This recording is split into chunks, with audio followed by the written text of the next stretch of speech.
שלום, We are in a series of lessons about the perception of reality. We're going to read in the writings of Rabash, volume 3, page 1654. Exalt the Lord our God. The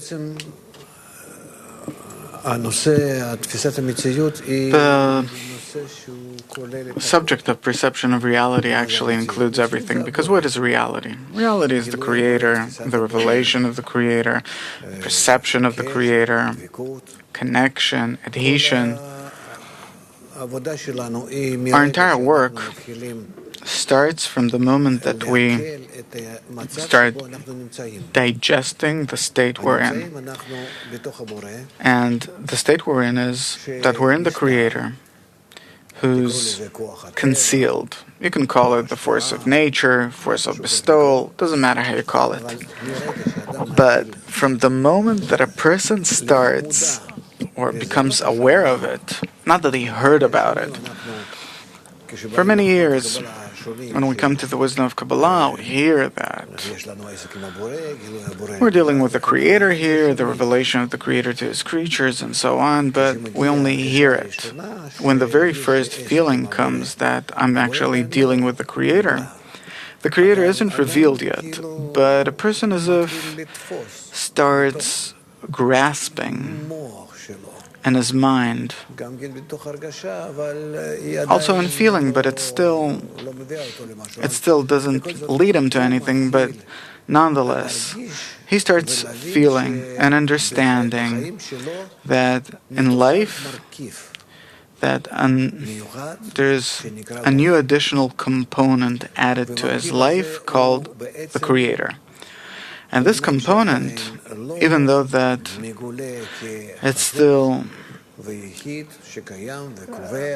not revealed as something important, as the only component that determines everything and so on, but still, a person somehow starts thinking about it, acknowledging it. He starts towards this force, towards this reality called the Creator. He starts examining himself. He gets different influences from the world, from within himself, ascends, descends, or something that is in neither direction, meaning it's kind of dead time. But he starts ascribing it all to the Creator and solving it accordingly. So the point we're talking about is a very important one. It is actually the beginning of the development of man and his connection with the Creator.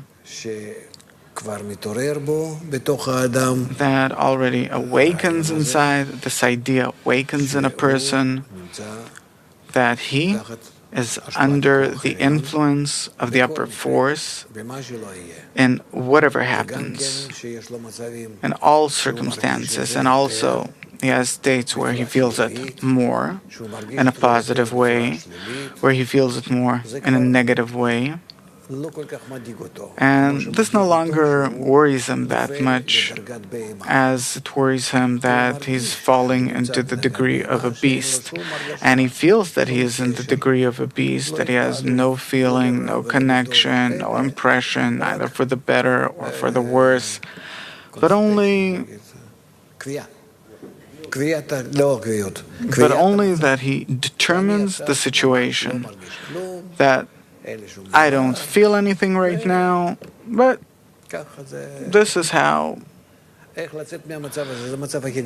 how to get out of this situation. This is the worst state. How to get out of this state, the Creator arranges such states for a person where he sees that it is no longer up to him because he's dead.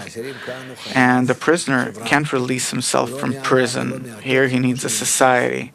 And so neither from the good nor from the bad, but neither in the good nor in the bad, but precisely in this state where he's dead. And we've been studying this subject for a week now, and we talked about many different details, parameters, and gradually we start seeing that the point of perception of reality is the revelation of the Creator to the creatures. It includes, this perception of reality actually includes everything. How we study, how we connect with one another, how do we look at the world. Perception of reality directs me at life, explaining where is all of creation and what can I that they were all the creatures, that they were not given the ability to attain the perception of reality with the Creator, and I was. And I have to develop in order to become the conduit towards the entire world, to the entire world. And this is what everyone attains, and so on and so forth. So there are many details here. We won't linger on them, but still, we'll try to organize all the materials that we went through. I already talked to Mr. Rui Akoka. He's at his grandma's. I see. With God's help, he'll appear soon. Okay, so we have to arrange these things, and so that we'll have that. So we'll have what we went through in the past week, and more we'll have to go over all of these materials. We'll have to organize them. I asked to send it to me. The moment it's going to be ready, you're going to send it to me, right? Only 150 pages in a week. It's nothing. We'll do it, don't worry. We'll have to extract from there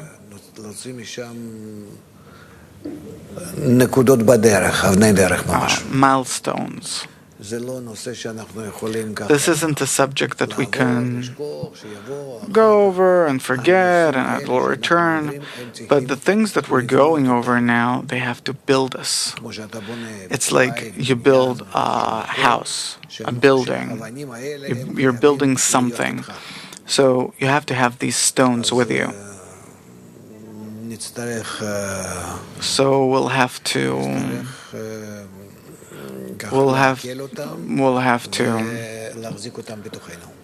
digest it all and keep it inside of us. But okay, in the meantime, we'll see the materials. I'm ready to see it and see what to do about it. So, the subject of the loftiness of the Creator, the greatness of the Creator, it's extremely important because our entire advancement is in accordance to the extent to which the greatness of the Creator will be greater than anything else I feel in life at any given moment. So the more I feel myself stabilized within my perception of reality, then my perception of reality is that I ascribe everything to the upper force, which is the Creator, who shapes my world. How do I, or how can I not disconnect from this truth and be immersed in that the land was given into the hands of the wicked, meaning my evil inclination? If it's not the Creator that depicts this to me, then my ego does in disconnection from the Creator, so it's all up to the greatness of the Creator. So we learned about the greatness of the Creator that also depends on the environment and so on. Let's see what does Rabash say about it. We're reading in the writings of Rabash, Volume 3, page 1654, article number 128, Exalt the Lord our God.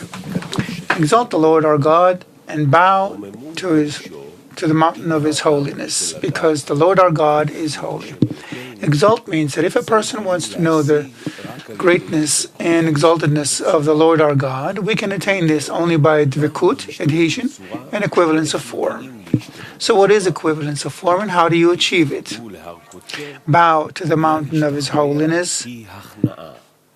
Bowing means subduing, meaning that he subdues his reason and says, whatever his reason understands or doesn't understand, I annul it and subdue it. Before what? Before the mountain of his holiness. Mountain means thoughts. Holiness means that it is holy, separated from something, meaning that he retires himself from the desire to receive. And bow, meaning to subdue the body, even if it disagrees, and to take upon himself only thoughts of holiness. This is bow to the mountain of his holiness. Why should we subdue ourselves to thoughts of holiness, meaning to retire from receiving in order to receive? Because the Lord our God is holy. For the Creator only bestows. Therefore, we should be in equivalence of form with the Creator. And by this, we can obtain the exaltedness of the Creator, and then we can achieve the exaltedness of the Lord our God. As if there's a certain condition that's not that clear to us. If the Creator is great, then what's the problem to exalt Him? I see it in my senses. If He's hidden, then who knows that He's great? Why do I have to exalt Him without any evidence? How do I increase the importance of the Creator, the greatness of the Creator? According to what rationale? According to what state?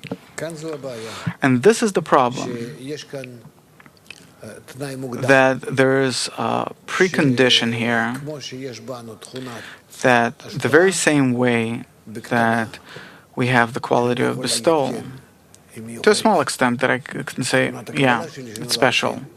The quality of reception that I was born with, it's huge. And therefore,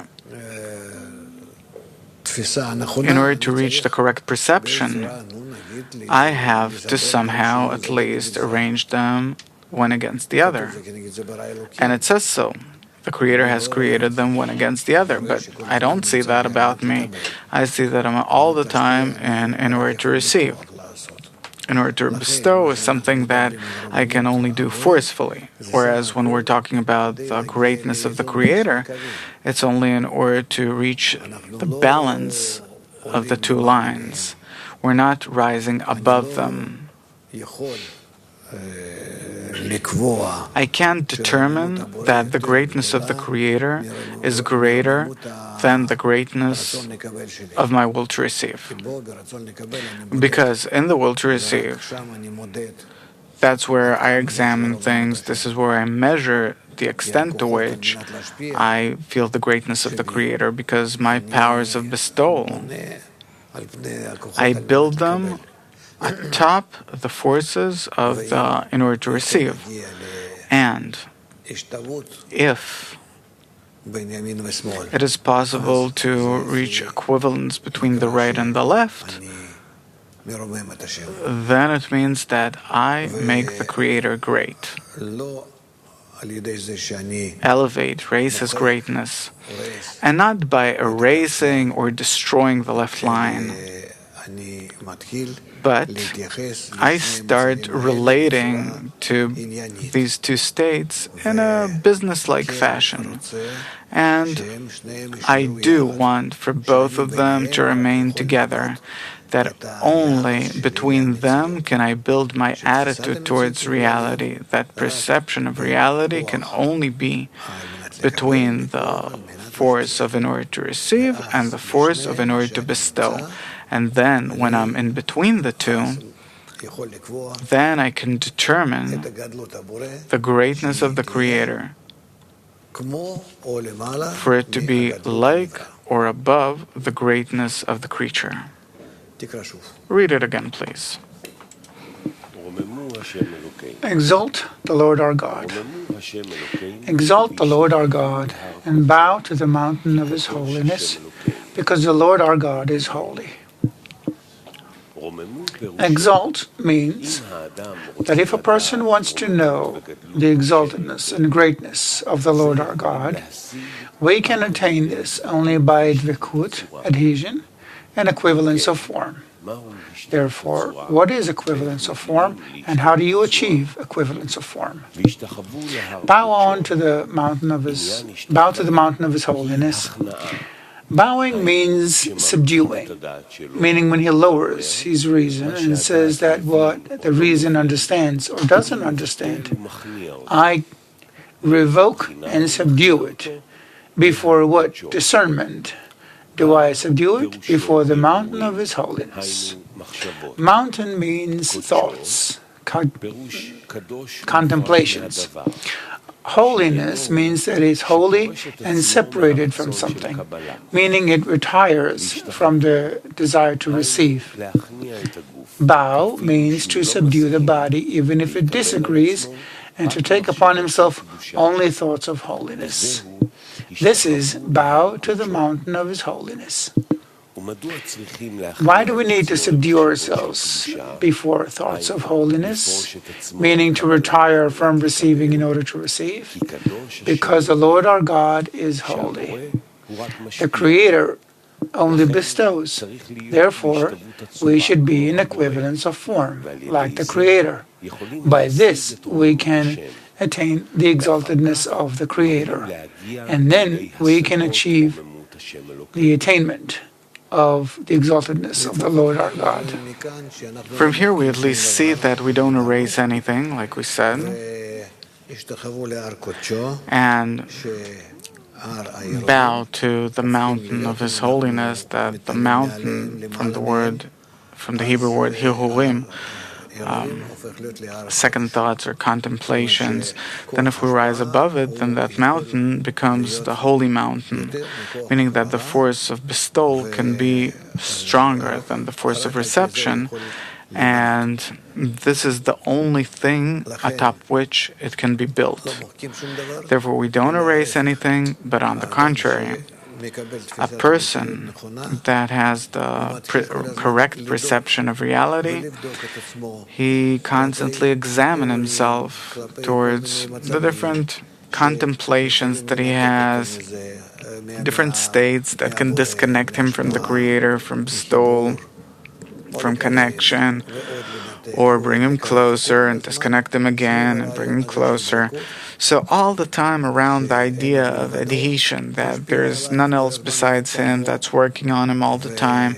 He's all the time inside of him. And the good that does good, it means that he's really connected to him. Connected to him, and that's all there is to it. In the meantime, this is how we feel. This is the connection with the Creator that we feel is good. So you have no questions. This is what I thought. So let's move to what? Let's move on to selected excerpts. Selected excerpts about the perception of reality. I'm going to start from excerpt number 129. Not 131.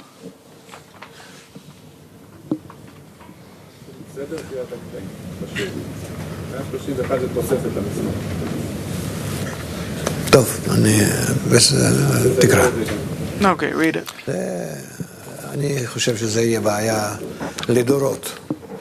I think that this is going to be a problem for generations. So we're going to read from excerpts about the perception of reality, selected excerpts. We're going to start from 129 from Rabash, Volume 3, Serve the Lord with Gladness. The Zohar asks, "It is written, the Lord is near to the broken heart." A servant of the Creator is one whose intention is to bestow. He should be in gladness in that he is serving the Creator. And if he has no joy during this work, it is a sign he is lacking the appreciation of the greatness of the King. Therefore, if he sees he has no joy, he should correct, meaning think about the greatness of the Creator. And if nonetheless he does not feel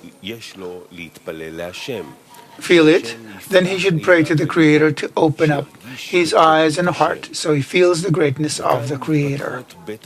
And here two discernments develop. One, that he does not feel the greatness of the King. He should regret it. Two, he should be happy that all the pain and sorrow are about spiritual deficiencies and not like the rest of the people whose deficiencies are only about things that are in order to receive. And he should know who is it who gave this person the awareness that he should regret spirituality. From this, he should be happy that the Creator has sent him thoughts of spiritual deficits. This in itself is called the salvation of the Lord, and therefore he should be happy. Again, 129. The Zohar asks, "It is written, the Lord is near to the broken heart," to those who have a broken heart. A servant of the Creator is one whose intention is to bestow. He should be happy that he is serving the King.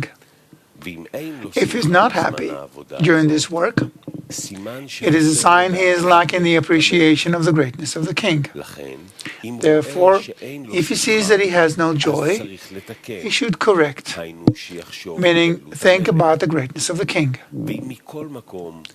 And if, nonetheless, he does not feel it, he should pray to the Creator to open up his eyes and heart to feel the greatness of the Creator.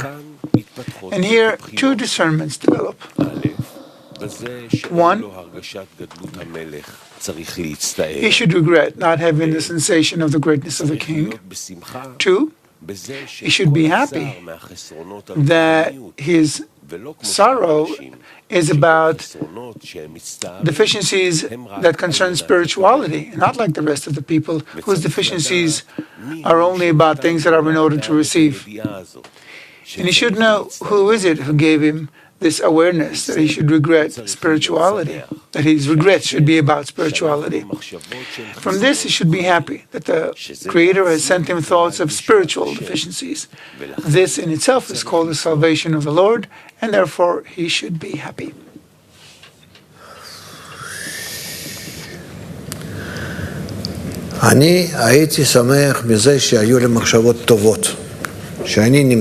I would be happy to have good thoughts about being in the world of the upper force and being connected to Him. And I'd be happy about this feeling. Suddenly what, Dudi? I went to sleep, suppose, right? I went to sleep. And when I got up like a beast.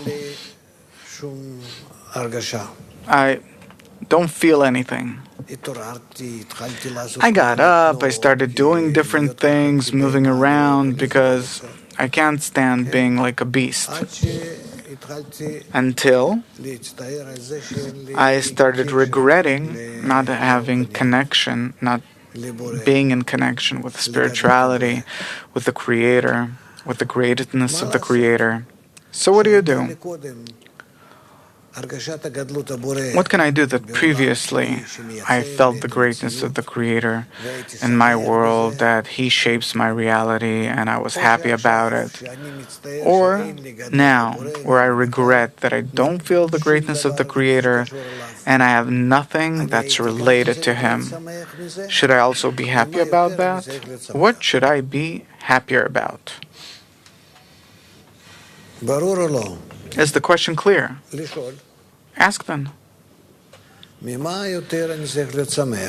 What should I be happier about?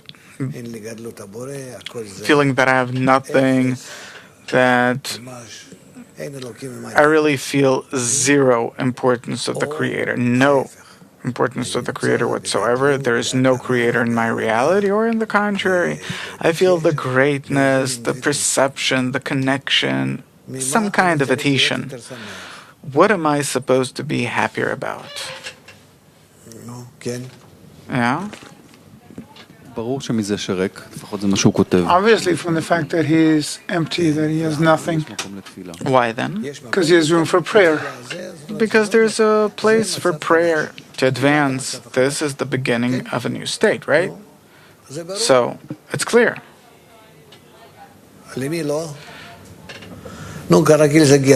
As always, Gershon doesn't understand. There are a few more. I see that you're spreading the virus. It's not like it's not clear. It's clear because we've been talking about it the whole week. So intellectually it's very clear. But practically speaking, it's not clear where that joy he's writing about is revealed. Where does it appear? And that same deficiency. What do you have to add to the deficiency in order to be happy? Greatness of the Creator. His exaltedness. Exaltedness. That if I was impressed by who am I yearning for, then that would have made me happy, would have given me itpalut. Like we learned that the end of correction is that we're full of itpalut from everything that's in front of us. And this is the result of all of the corrections. So, what's missing? The exaltedness. So, you asked of the Creator just for one thing, the exaltedness, romemut. And it's not attainment for Him to be revealed in my vessels of reception, but greatness. How can I receive greatness, the exaltedness of the Creator? What do you think? From the 10. From the environment. Then we have the ability to reveal the exaltedness according to the 10, meaning according to my vessels, which are my 10 sfirot. This is my soul. I start building it in a way that the impression inside the 10 gives me the feeling of the greatness of the Creator. Inside the feeling of the greatness of the Creator, if this impression reaches a certain degree, extent, I can start feeling additional phenomena, which is already the upper light. That I can receive it in order to bestow, and we'll see how we reveal all that. So, if I understand you correctly, then the joy and the lack appear in the same kli, the same place? The same kli in the same place, this I can't say. Let's not cut things so clearly. Joy is a result of yearning for the greatness of the Creator. Yes. So, we're not, when you hear that I woke up in the morning and I'm like a beast and I can't stand it, so I have to come out of it. According to what you said, I should be happy in this state and stay in this situation. But you do want to get rid of this situation. So it's not a good situation. It's better if you're constantly in dvekut and in elation. That's the better situation, right? Preferable. Or better. Being an adhesion. Yes, at least some kind of it. If I'm an adhesion, I'm not advancing, so as a preferable. Suppose a healthy 3-year-old, he's successful, everything's great about him, he's super. What next? He doesn't grow. God forbid. Is it good? The preferable state is that I'm in a deficiency. Mister, find it. Where does he write about it? That precisely the yearning is that previously we thought, letter 19. Go ahead. Yes, Yuda. So why can't a person agree with this situation and has to rise above it? Again, rise toward Vikut. Only the yearning fulfills me, not the state itself, but the yearning. Look at all the rich people. Do they stop doing anything? No, they never stop. Because what he attained, that's already in the vessels. I don't feel it. Don't feel it. I only feel the extra, the addition. So in the first state, there wasn't craving for Dvekut. What's the Dvekut he had in the first state? I had my moment and that's it. What did he have? The craving or what? No, there was adhesion, but if it remains for longer than a moment, it disappears. It's important disappears. The feeling disappears. The feeling is built on constant renewal. So what is the matter if it's spiritual or corporeal state? In corporeality too, I receive, and as the minute it enters me, then what? Very good. So let's say there is no difference. So what's the problem? This gives you the ability to advance. You can ask,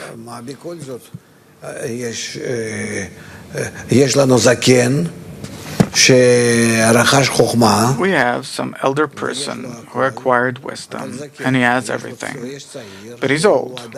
And there's the young man who is almost empty, but he's full of strength and vessels and opportunities. What's better? The king that has everything but is not advancing is called a fool. And the child is wise since he wants wisdom. Think about it. What does it say about yearning? Letter number 19 by Bala Sulam, it says, the lie of grace and the vanity of beauty. A woman who fears the Lord is glorified, meaning that during the preparation, grace and beauty seem like the primary perfection after which he yearns. But at the time of correction, when the whole earth will be full of the knowledge of the Lord, then I will see an opposite world. Because only the fear and longing are the main desired perfection, and they feel that during the preparation they were lying to themselves. Yearning. We'll think about it, but we only started getting to know these things, so, yeah? Mantas from Shaulai is asking, can we develop a habit of being in gladness, in joy? That depends on the environment. Only the environment. Regardless from what state.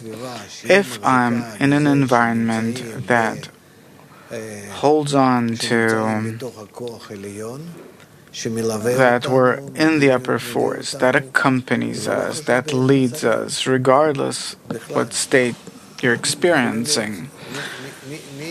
It could be from a great mountain to something that's really very low. It doesn't matter. If I tie myself to the reason, which is the Creator,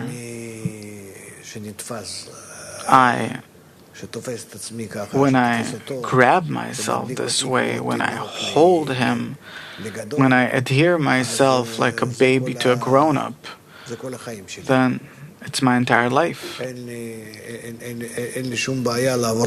have no problem to go through all the different states. The main thing is that the Creator is the Lord, the Creator is our God. The Creator is God, our God, the Creator is one, and even if I'll walk through the valley of the shadow of death, I will not fear. This is how it is. The main thing is the connection, and this connection is attained inside the group, and from that, we start tying the group. What is a group? Right now, I'm receiving the ability to disconnect or to reconnect to some quality of mine, and all the rest of the qualities, they're arranged in a way that they influence me this way. What's the group? The group are my vessels that are influencing me in the meantime. It's like something foreign in the meantime, but this way I can be as if adhered and to different states where they come closer or move away from me. These actions, they're beautifully orchestrated from above, that it's mine, but I can work with them or not work with them according to how the plan of the revelation of the Creator works towards me in general. Now, there's suffering and darkness that the Creator brings me.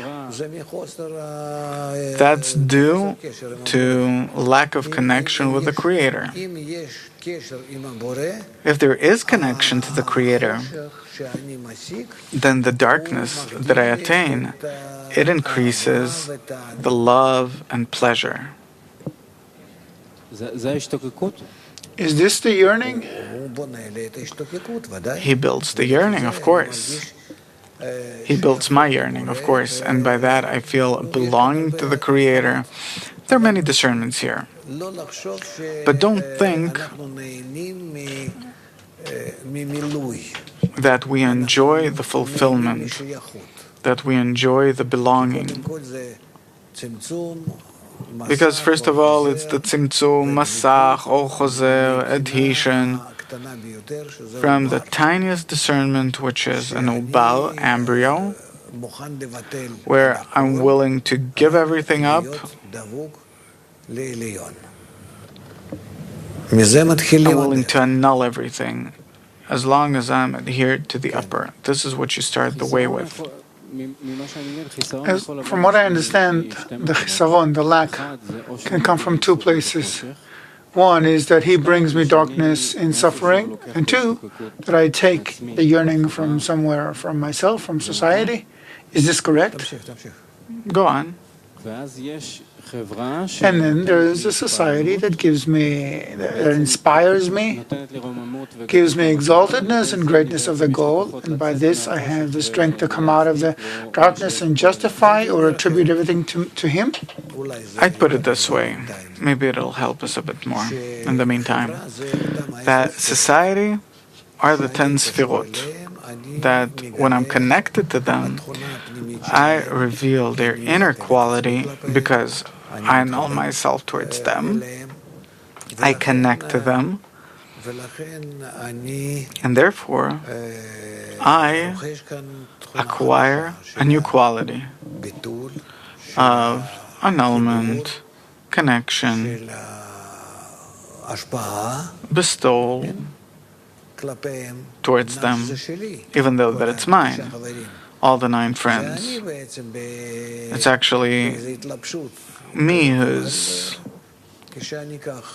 that's clothed this way, but when I annul myself, I bridge the gap, and then I acquire a new quality, and in it, I feel the greatness of the Creator. Yeah? So, from where do I get the yearning here? How do I advance from here? The yearning comes because you feel the darkness again. Yeah? From where does the darkness come? Because the Creator shines more, so I feel greater darkness. He only adds light all the time. But when he adds light, I feel myself in greater darkness. And then I have to correctly find that it's the light that it's coming in order for me to advance. And then I do everything in order to be in adhesion with his greatness, not with the light itself. Meaning, again, there's the tzimtzum, masach, or choser here, adhesion with this idea, adhesion with the giver, with the host, and not with that which is set before me on the table. Yes, Rami? I want to understand the fuel we're working with, this thing called exaltedness of the Creator. In terms of the system, on average, we spend 6-7 hours each day studying all kinds of discernments connected to the system. We disseminate. This is what the majority of society does. I hope 24 hours, like he writes in the letter. Okay, yeah, we're on part-time job. I'm asking about the whole system called humanity, world. What is our contribution in doing this work? How are we helping? To the extent to which we'll feel that we're connected to the 10 sfirot, that this is my soul, I discovered that the friends aren't friends. These are components of the system, small components, which are 10 complete sfirot, in which I reveal the Creator. I'm connected to Him, in adhesion with Him.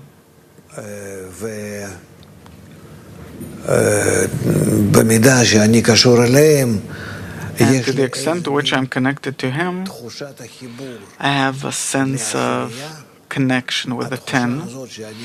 And this sense of connection which I acquire is called the sense of yichud, connection with the other 10 parts that can be connected together, not the other 10 parts. In general, the 10 parts that can be connected together.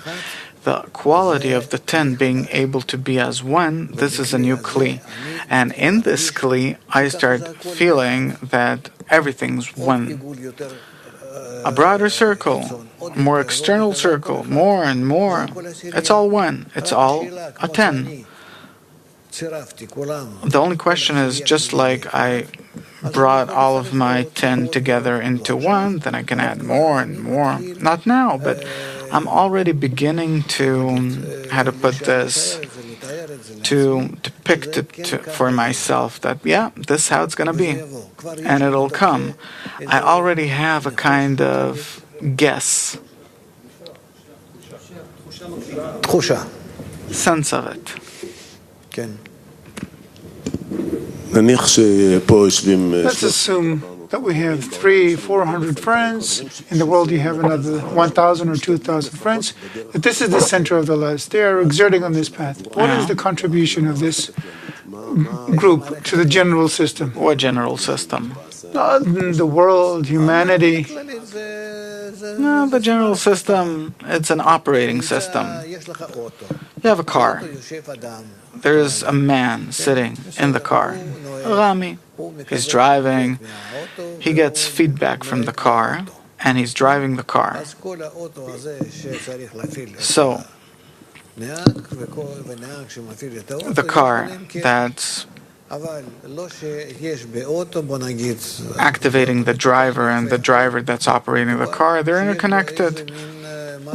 So, there's nothing about the car that awakens of itself, but it's only regarding the driver. Where does he have to go, and so on. There's nothing externally, and I'm afraid to say that. So, it says here that the hearts of kings and ministers are in the hands of the Creator, but it's forbidden for you to say so, because by this you cancel all the, so to speak, great ones, the leaders of the world. There are none. Simply, there aren't. Because closest to the light is your 10, and only through the center of the 10 comes the light into our world. That's it. There's no discernment closer to the light than what you build in the 10. And therefore, there's nothing you can do. Once you start feeling this reality, you don't have fear, you have nothing. You have different calculations about the benefit of the world, how to do, what to do. Because still, you have several ways or options in which you can be beneficial. Beneficial how? It's like in the group. You're dependent on the importance of the group, the importance of the greatness of the Creator that the group can pass on to you. The very same way we can be dependent on the world, because still. But we're not in the big corrections.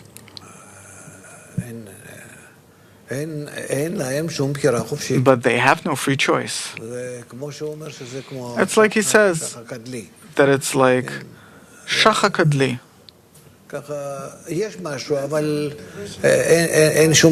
Like the button of the bottom of the bucket, that there's something there, but you can't bestow.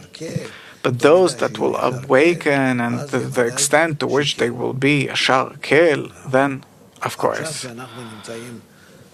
now that we're making these general corrections, then those that this point of connection awakens in, they're called Israel, according to the direction in which they're aimed. So we're in Babylon again after the end of the final exile. Everyone's shattered, everyone's mixed, and we have to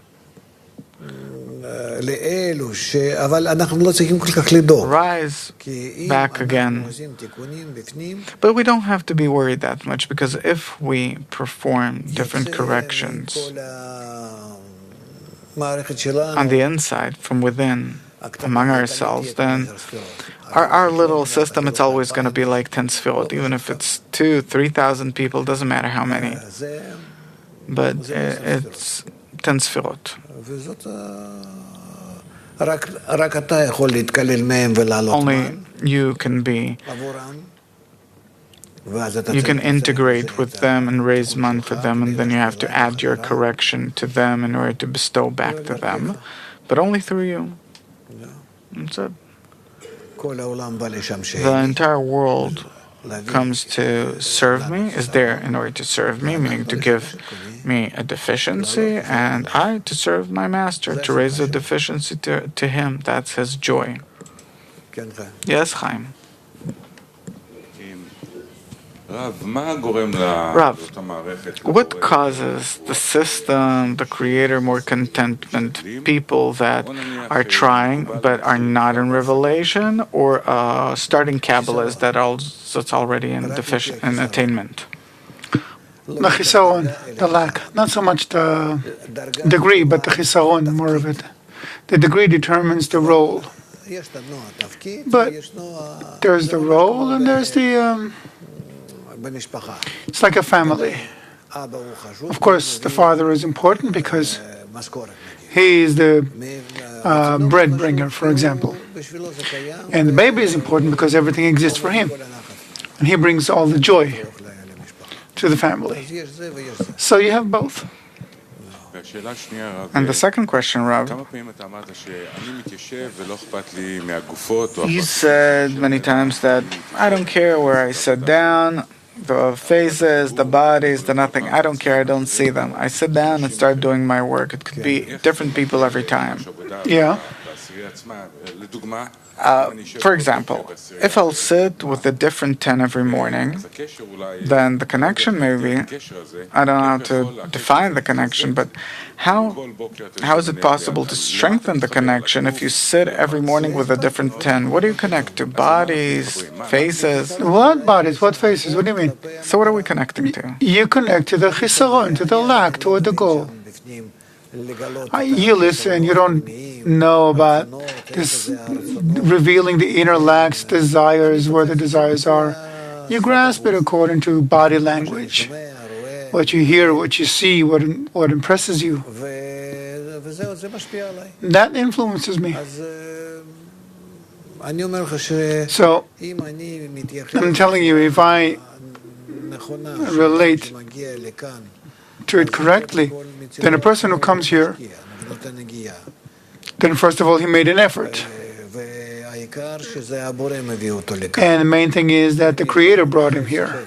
So you have like 50-50. half a shekel from each one. So you respect both. You can't just slight him.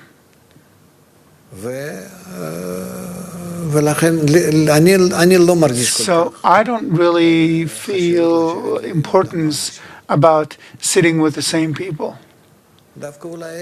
Maybe it should be the other way around. Try it. I'm afraid to force it and determine, but I think it could give you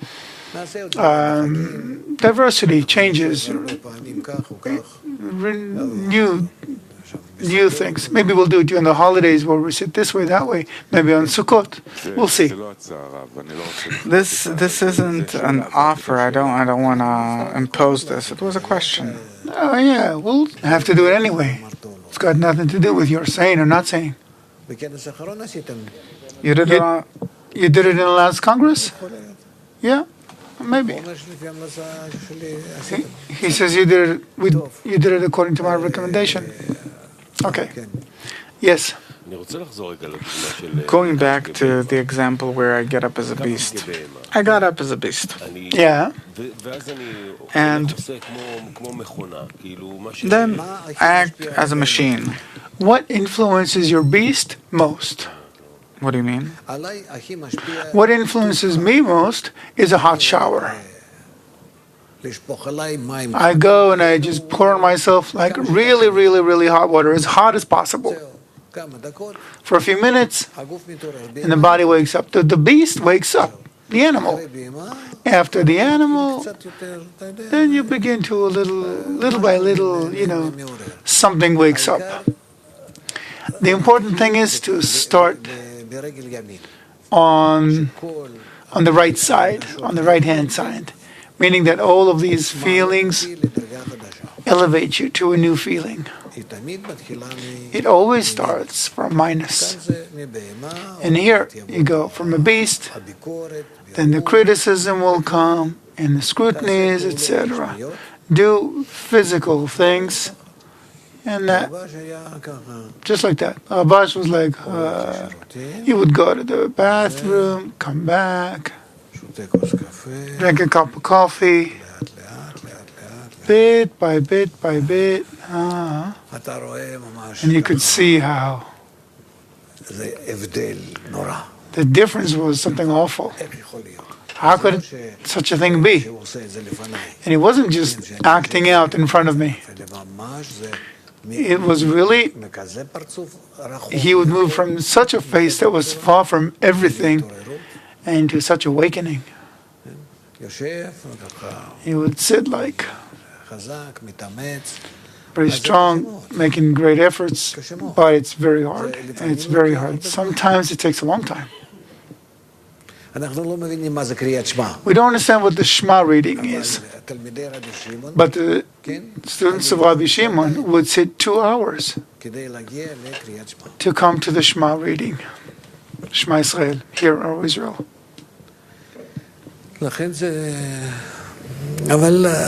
So, but we are already at the beginning of these things.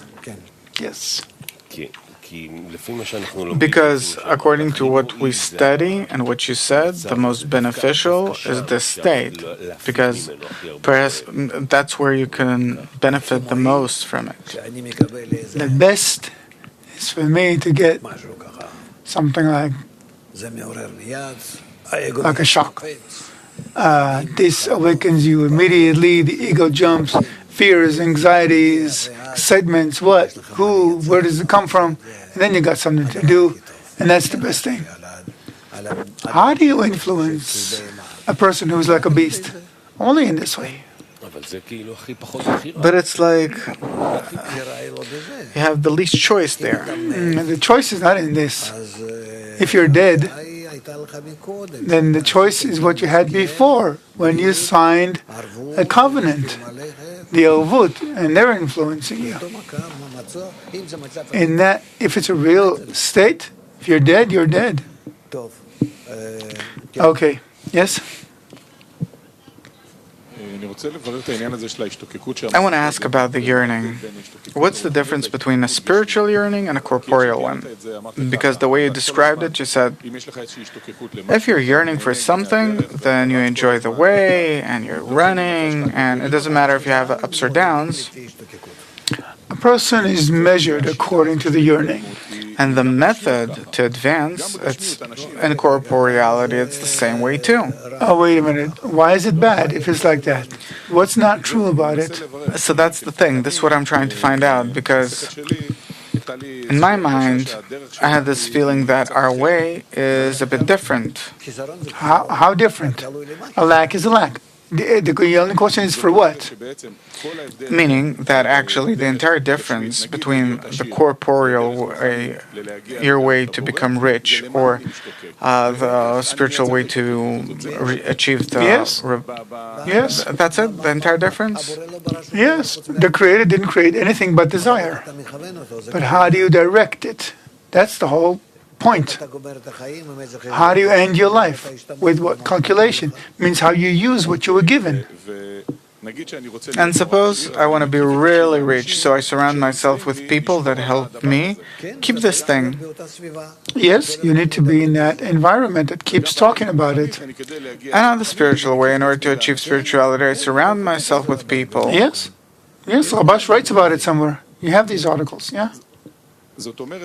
Meaning that actually the wisdom of Kabbalah, what it teaches us is it teaches us how to use the importance of society. That always exists. Yes, yes, of course. What's the problem? Why are you so excited? And the wisdom of Kabbalah too, it's just like in this world. Yes, because a desire is a desire. The Creator created one desire. How you direct it, how you manage it, this is your choice. Look at him. All right. Look, the way when I came here, I maybe had different romantic fantasies, and the more we advance, especially in the last week, What? we're In the last week, we started implementing what we've been learning before. And we want to come to a state where we have in our feelings what we are learning, belonging to the upper force and how it manages us through the bad and through the good, mainly through the bad, so that everything bad that happens to me is only from the Creator. There's none else besides Him. And I want to feel it and be in this and bring myself to a state where I am thankful to Him for this, because by this He advances me, because without a negative awakening, I don't get up, I don't wake up. But through the negative awakening, I can rise. Love covers all crimes. Rise above the negative awakening through the exaltedness of the Creator. And then I understand what? I have to kiss all of them. All of these enemies, problems, everything. When did we start? You're saying I started speaking like this in America? When I said that if I get up in the morning without troubles and problems, it's a bad day. Yeah. So this is exactly what I'm asking about, because actually, I'll put it this way. But I'm not getting up in order to solve the problems, but in order to rise above them with the greatness of the Creator. So where do I get this from? From whom? And then, accordingly, I can say, according to the level of the problems, I can say to what extent the Creator has become more important to me. How do I measure the importance and greatness and exaltedness of the Creator, if not according to the level of the problems? What really shakes me up is how simple it is. I know it sounds weird what I'm saying. If you heard this a few years ago, it wouldn't be simple. You don't know how much kelim you've already gained. You'll grow, kid, you'll grow. Let's move a little further. Chosen passages, item 131, Shamati. 53, the matter of limitation. The matter of limitation. The matter of limitation is to limit the state one is in and not want gadlut, greatness. Instead, one wants to remain in one's present state forever. And this is called eternal dvikut, regardless of the measure of gadlut that one has. Even if one has the smallest katnut, smallness, if it shines forever, it's considered having been imparted eternal dvikut. However, one who wants more gadlut, it is considered luxury. And this is the meaning of any sorrow will be surplus, meaning that sadness comes to a person because he wants luxuries. This is what it means that when Israel came to receive the Torah, Moses brought forth the people to the bottom of the mountain, as it is written, and they stood at the nether part of the mount. A mount, Hebrew, hal, means thoughts, Hebrew, hilhurim. Moses led them to the end of the thought and the understanding and the reason, the lowest degree there is.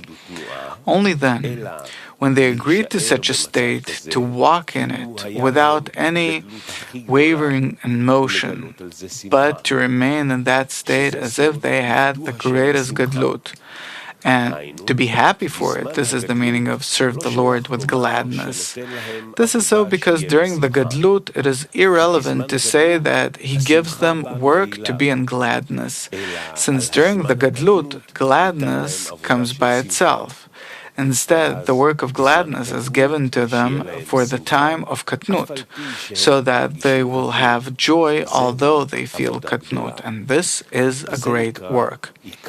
This is called the main part of the degree, which is a discernment of katnut. This discernment must be permanent, and the gadlut is only an addition. Also, one should yearn for the main part, not for the additions. On what discernment does the permanence comes and the addition? If I stop yearning for the Creator, is this a permanent state? Is this better? Is this preferable to constantly wanting addition? So, what is the essence of the degree? And what is the addition to the degree? With respect to what are we talking? Do you understand the question? The answer? Not really. Very well. Let's read it again. Very well. We understand that something here doesn't sit. That's good. עניין הקבלה הוא להגביל את מצבו שבו הוא נמצא ולא לרצות גדלות. אלא במצב הנוכחי. The matter of limitation, we're reading it again. So the matter of limitation is to limit the state one is in and not want gadlut, greatness. Instead, one wants to remain in one's present state forever, and this is called eternal dvikut, adhesion. Regardless of the measure of gadlut that one has, even if one has the smallest katnut, smallness. If it shines forever, it is considered having been imparted eternal dvikut. So it's probably not about how much we discover and receive from the Creator, but about how much we appreciate Him. This has to constantly be under limitation. To extol it, not to limit, to extol. The importance has to rise all the time, and not the actual reception from Him. So that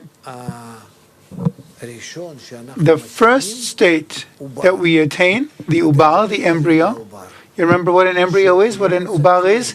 It's when you don't want anything for yourself under any circumstances. Find it for us. You constantly fall asleep. We don't care if what you're thinking inside. We need material. Ubar. So it's the smallest in reality, remember? Just find it. So the minute we can relinquish everything, totally, completely, to turn ourselves into zero, null, non-existing, then we enter spirituality. There's this hole that only null enters. You understand, Rami? That's it. And then we go through into the next world. And then how do we grow?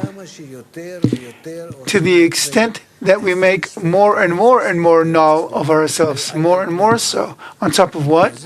On top of the substance growing, the will to receive, problems, disturbances.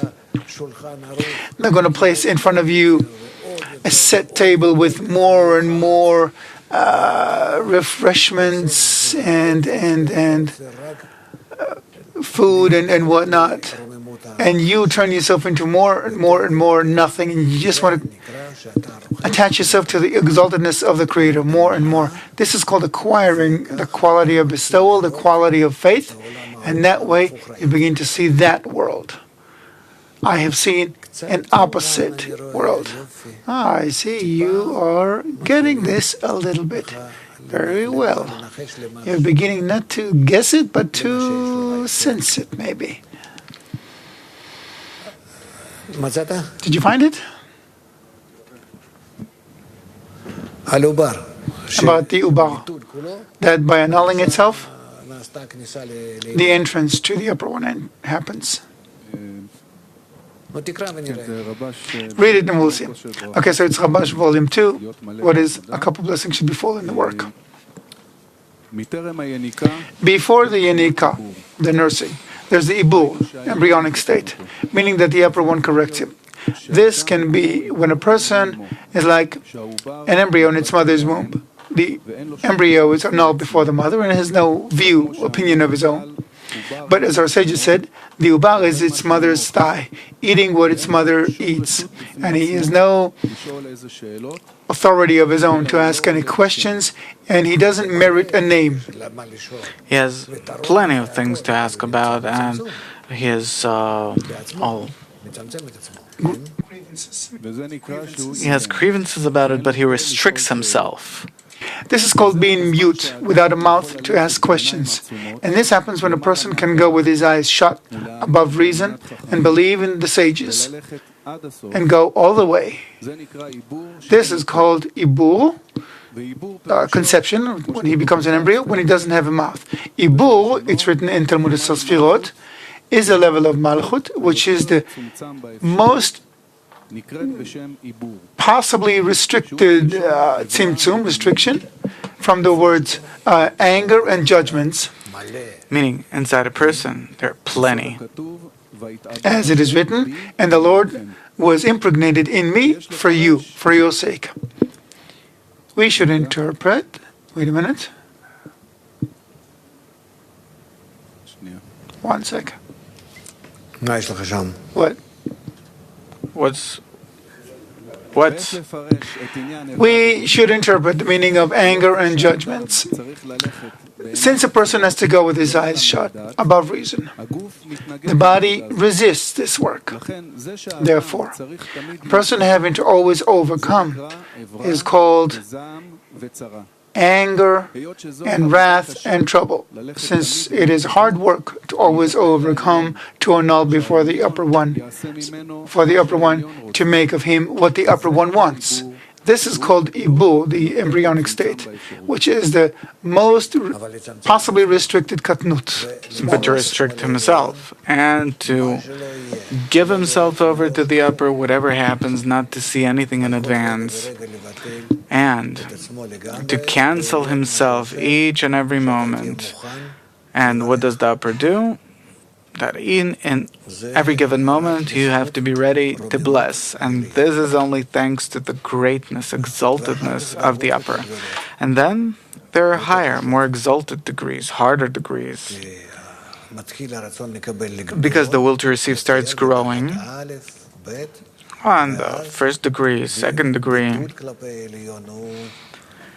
And then the annulment towards the upper is when a person reaches Gadlut, suppose. What is Gadlut?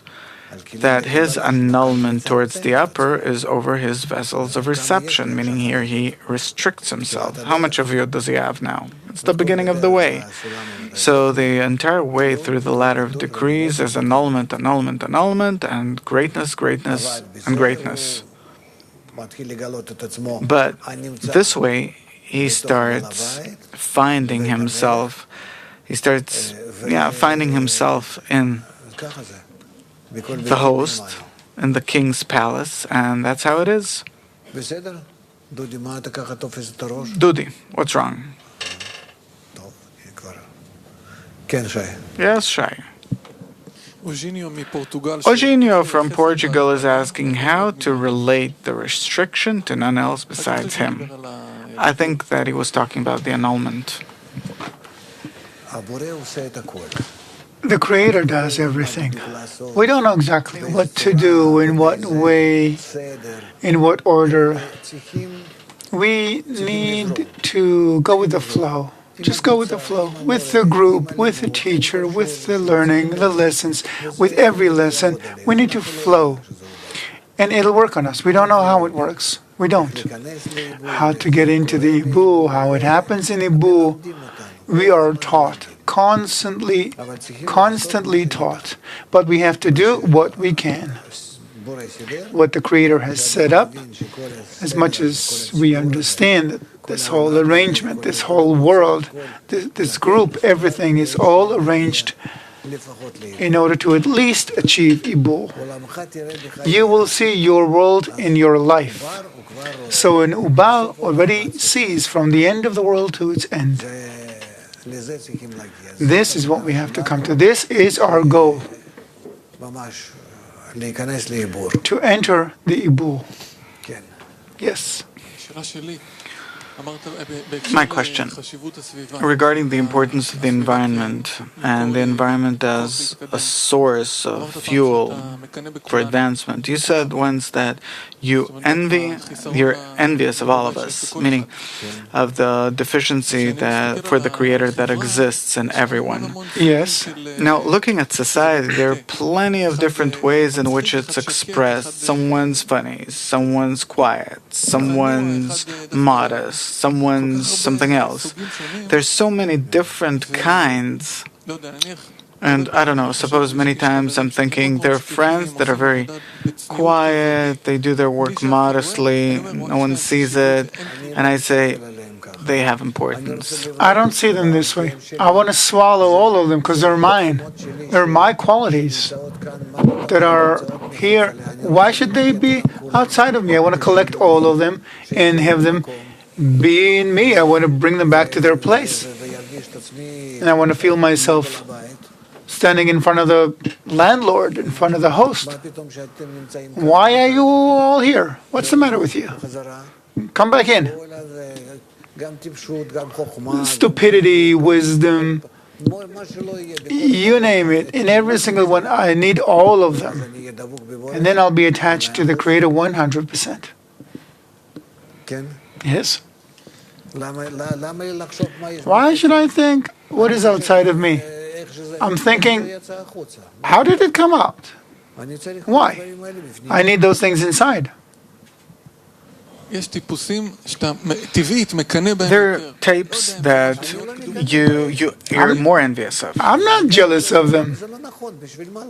That's incorrect. What do you need it for? I'm not jealous of them. I want all of these qualities, good, bad. There are no bad qualities, really. Some are stubborn. I need everyone. If they all merge together, it'll be perfect. There will not be any quality or half of it or quarter of it that will be redundant. It all depends on the hitkalelut, on the merging, on the mingling. By this, everything is corrected. Yes? So someone's rash, someone's funny, someone doesn't say It doesn't a word. matter. It doesn't matter. And I want it all. His I quiet, want his... all of them together. I want all of them together, not separately. But when they all join together, I'll be Adam Arishon. Then I will be Adam, man. I will be a created being, opposite the Creator. And there's nothing else but me and but him. That's it. It's like Rabash said, what you need to attain. Hear, O Michael, the Lord our God, the Lord is one. Israel is the general name, according to the direction. But everyone should have his name placed there.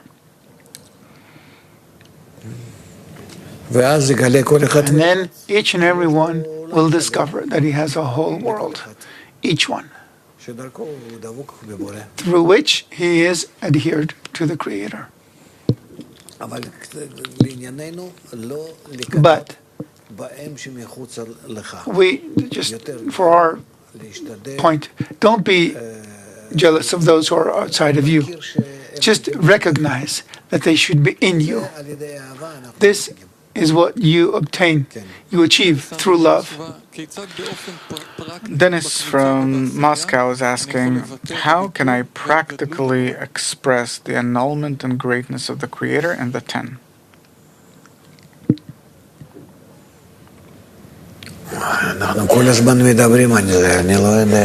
We're constantly talking about it. What do you mean practically? It's constantly practical practice. What are we dealing with? We're not learning about roles or patzufim that we can't connect to ourselves, although that too helps for the reforming light. We're constantly in practicality. We don't need more than that. If a person engages in what we are engaging in, it fixes everything according to his degree. Even if he doesn't see how he's correcting, he is correcting. Go on. So we need to reread 131 from the beginning. 131, Bala Sulam, Shamati 53, the matter of limitation. The matter of limitation is to limit the state one's in and not want gadlut, greatness. Instead, one wants to remain in one's present state forever, and this is called eternal dvikut, adhesion, regardless of the measure of gadlut that one has.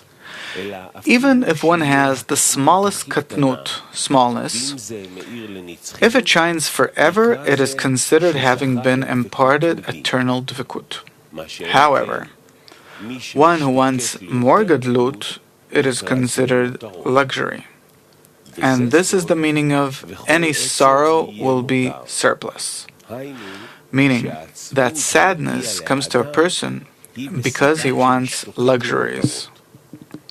This is what it means that when Israel came to receive the Torah, Moses brought forth the people to the bottom of the mountain, as it is written, and they stood at the nether part of the mount. A mount, Hebrew, Har, means thoughts, Hirhurim. Moses led them to the end of the thought and the understanding and the reason, the lowest degree there is. Only then, when they agreed to such a state, to walk in it without any warning and motion, but to remain in that state as if they had the greatest gadlut, and to be happy for it. This is the meaning of serve the Lord with gladness. This is so because during the gadlut, it is irrelevant to say that he gives them work to be in gladness, since during the gadlut, gladness comes by itself. Instead, the work of gladness is given to them for the time of katnut, so that they will have joy although they feel katnut, and this is a great work. This is called the main part of the degree, which is a discernment of katnut. This discernment must be permanent, and the gadlut is only an addition. Also, one should yearn for the main part, not for the additions.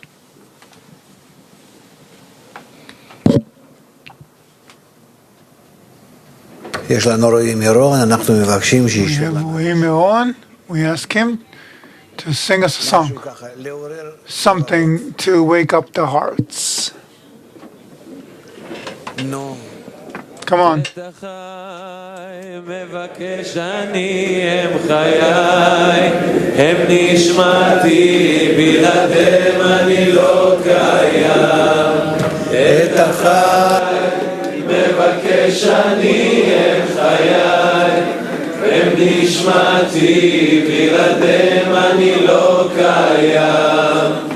הגידה נא לי איפה הם רואים, הגידה נא לי איפה הם רואים, את החי אני מבקש.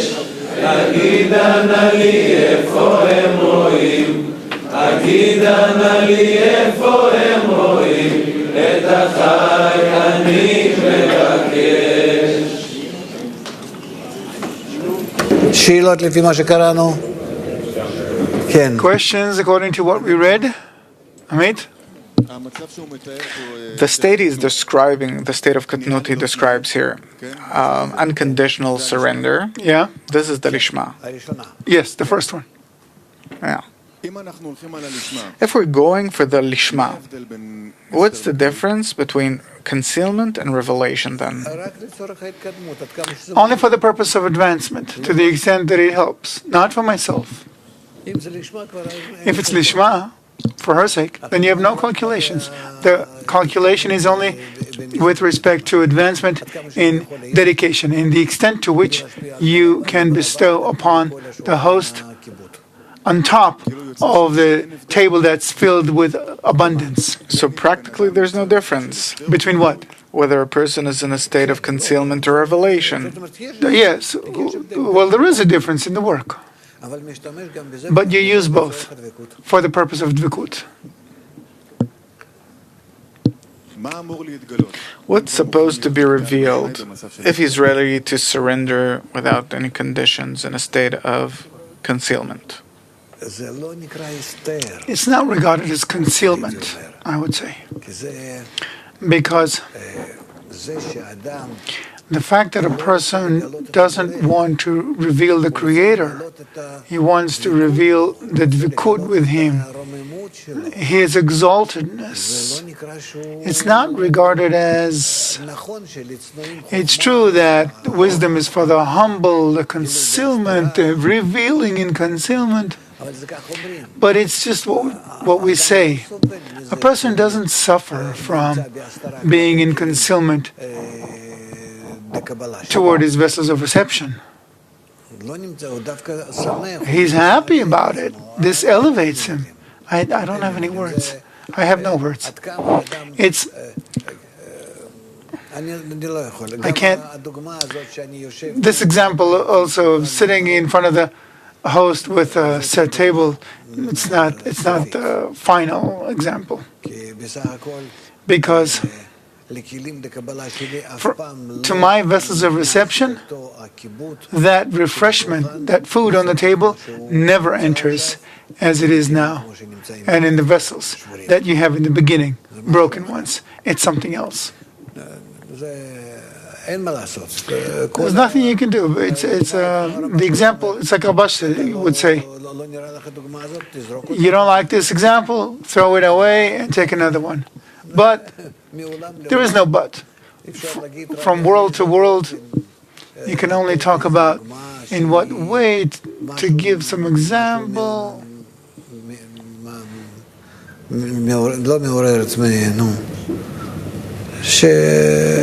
It's when you... that demonstrates it. Only something that is very specific, but it's not like you really have a way to compare our world to the upper world, and you can really compare them one to one. You can use one example for your whole life. Yeah? General question. Since we started studying, then this week, like all the friends are saying, it's very, on the inside, it's very loaded. And for the very first time, there's this weird phenomenon that I have plenty of questions, but I don't want to ask them. I don't know what to ask, when to ask, what not to ask. I mean, during the lesson. I feel like that dealing with it during the day, chewing it during the day, that's the right thing to do. On the other hand, it maybe kind of confuses me that you don't know whether you just grasp one fragment or is it too much. I understand what you're saying, and I'm telling you, let's wait. Wait, let these things sink in, settle in their places. Many friends are still not quite in the state we're talking about. They don't quite feel, in the majority of them, there still isn't a feeling that that everything that there is comes from the Creator. It should be a feeling where it's clear to me that what I'm receiving is clear not in the mind, but in your bones, in your marrow. You feel it. You don't see it, but it's an inner sense that's confident that this is coming from the upper force. We still don't have this point of connection. It is, and it isn't. It exists, and then it disappears. So here it has to become more steady, and it'll take a while. We'll continue, and in a few months, we will come to this. I have a plan until our big convention in Israel, and we'll see. I can't in advance tell you that we'll be in the state I'm thinking of, but ideally, we should advance toward it. We should advance really toward becoming an ubal. Yes? So the next stage isn't to determine that there's none else besides Him, the good that does good, but to reach a feeling, to feel it on our flesh. This is called determining it. What else? No, because to determine, I can determine in my mind. Yeah, that's just lip service. So that's exactly it, because we talked about it several times during the week, and you said, yeah, determine it in your mind. Well, you need to have it, but this is not determining. Determining a situation means it's written in your bones. So the good that does good, where is it supposed to register? Where am I supposed to feel it? That's different. The good who does good. That's different. It's not, there's none else besides Him. So only none else besides Him in the meantime. They pretty much go together. One more question. Many times this week, the advice you gave us was to be persistent in thinking about this during the day, chewing the materials we went through. So I want to ask, what's the right way to chew these things? What do you mean? How to engage in it correctly, to chew it correctly in quantity and quality, how to arrange my thoughts during the day. I think that the best would be if we took from the morning lesson the transcription, but not just blah, blah, blah, but the excerpt we read, what I said, and what I asked, without the answers. So each one, if he has time, if he can, at work, maybe when he's driving somewhere, should listen to it. What? If you can listen, listen.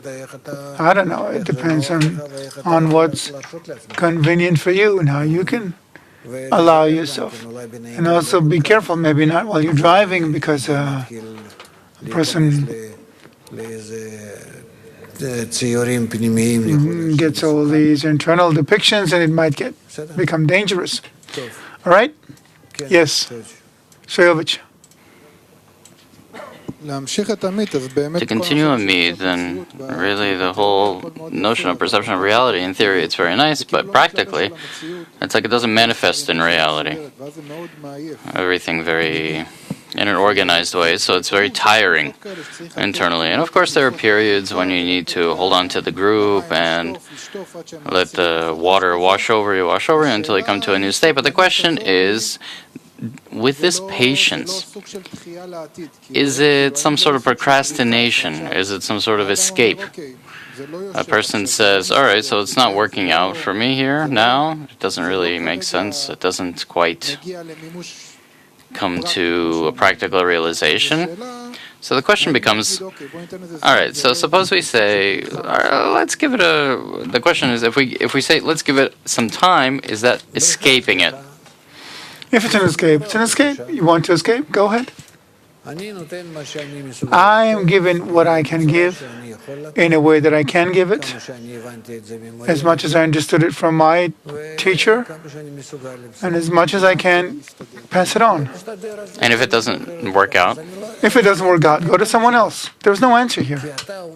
Because you're asking in a situation where you don't know, and I can't relate otherwise to someone who doesn't know, because he's demanding to know something he's demanding for me to know something, and I can't give him anything according to his kelim right now, because according to his kelim, he has to come to a point where he's beginning with forces of bestowal, and they don't exist. It's impossible. This is called faith in the sages. It's called faith in the Rav. There are many things here that help a person not run away. What's rejection? Why is it rejection? It's daily work. How long will it take? Maybe another 5 years. It depends for whom and on the investment, on the effort.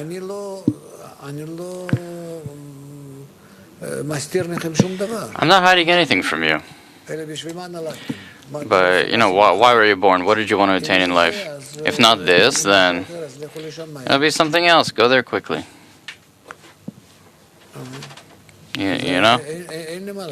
I have nothing to add.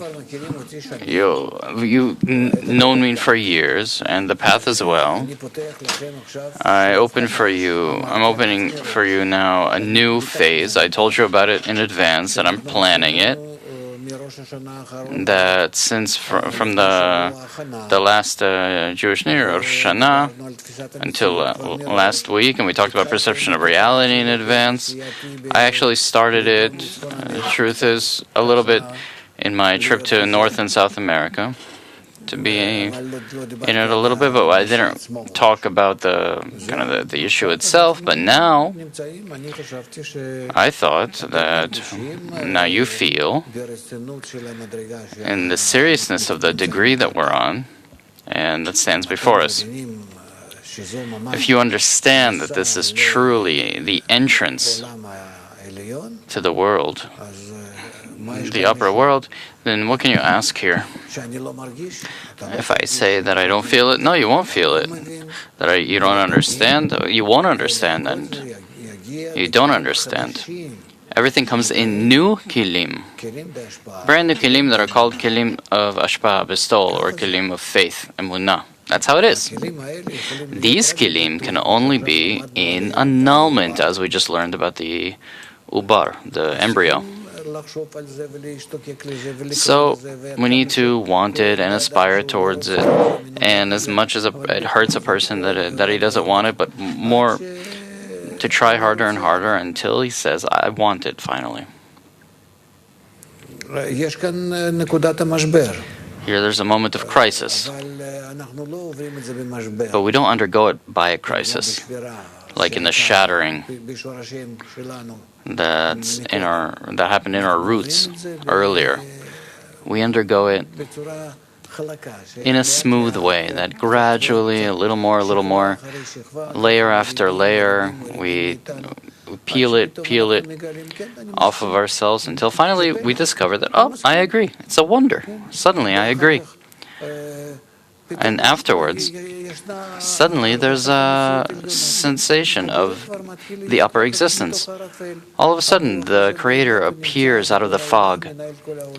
We see that He governs the whole world, governs everything. It's not that He's revealed, but His governance is revealed. And now, from my side, His greatness that I must prepare. There are no jumps or leaps. So what you're saying is that all the inner restrictions comes out of the inner disagreement for it, right?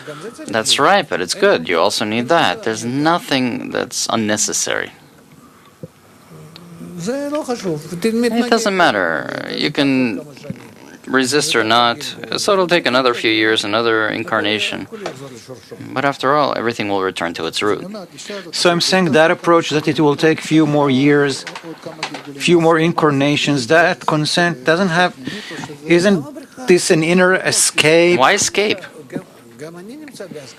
I'm also in this agreement. Wait, an embryo, what does an embryo say? What does he say here about it? That it's the katnut, and he has to agree to it, and gadlut is only an addition, and he has to aspire toward the katnut and not toward the addition. Yeah, but what is this permanency? To annul himself completely. Completely. And you're given more opportunity, and you relinquish it. Another opportunity, and you concede it. How much you acquire these kilim bestowal. The spiritual world is opposite to ours. To give up on the feeling and the knowledge, right? The present one, yes. Of course, this will come afterwards in a different way. In a different way. When we're born, we see truly an opposite world. What does it mean to see? In kilim, in sensation, and everything. Of course, there are smart people, and you're a smart guy, but with respect to spirituality, it doesn't work. It just doesn't work. Specifically, for the wisdom is for the modest. Here you only have annulment. Here you have annulment with respect to the teacher, with respect to the society, with respect to the study, everything that is presented to us as a means. And it's difficult. It's difficult. I was smart, I was bold. He arranged everything for me in such a way that nothing was left of my pride. Just. In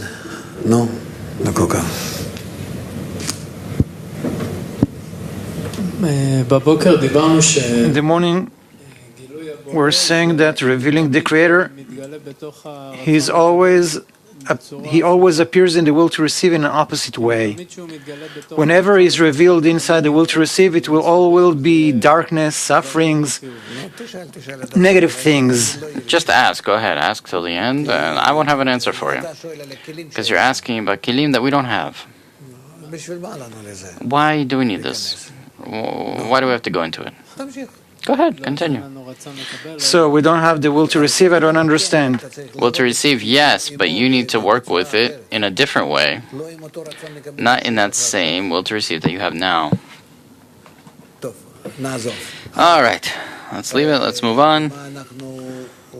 Now, we have, it looks like about,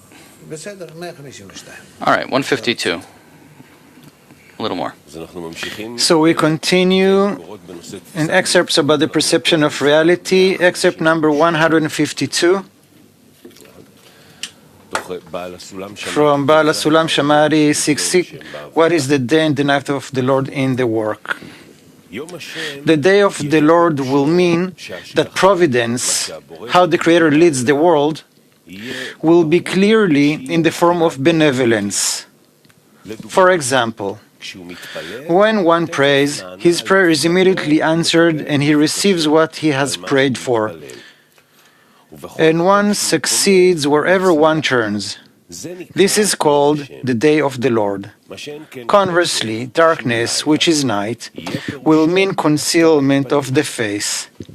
This brings one doubts in benevolent guidance and alien thoughts.